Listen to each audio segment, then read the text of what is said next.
Шестерка – это единственная энергия, у которой идет энергия снизу вверх и сверху вниз. То есть, если мы посмотрим на геометрию цифры, то это такой щит Давида, да, то есть два треугольника, один концом вниз, другой концом вверх.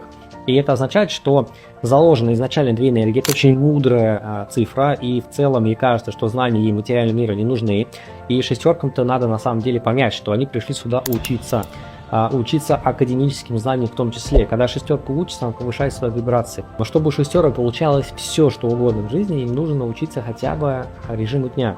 Правильно засыпать, вовремя просыпаться. Для того, чтобы что-то в жизни изменить, достичь, им важно что-то начать делать. Вот именно что-то. Начать движение и перестать жаловаться на жизнь. Все, у них все будет круто. Уже сейчас ты можешь получить доступ к предобучению в Академии цифровой психологии и познакомиться с моим методом ближе. Ссылка в шапке профиля. Или пиши слово «результат» в комментариях и получай все подробности по предобучению и подарки от моей команды.